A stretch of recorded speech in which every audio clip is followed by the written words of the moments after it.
Hi అండి. ఇవాళ మా పెరటి తోటలో బత్తాయి చెట్టు చూపిస్తానండి. అది వేసి 5 సంవత్సరాలు అయిందండి.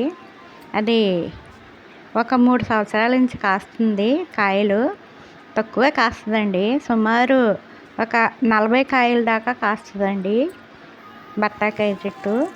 దాన్ని మీకు చూపిస్తానండి. మా పెరటిలో ఉన్నామల్లనే మేమేమో పైన ఉంటామండి.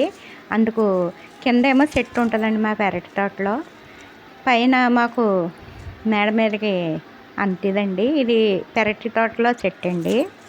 చూపిస్తానండి. కాయలు బత్తాకాయలు అంటే ఎంతమందికి ఇష్టమైన వాళ్ళు బత్తాకాయ చెట్టుకి లైక్ చేయండి. ఈ ఛానల్ని సబ్స్క్రైబ్ చేయండి. ఇది మాకు మెట్లు కింద ఎక్కేయండి. పెయింట్లు వేసానే మెట్లకి చూడండి.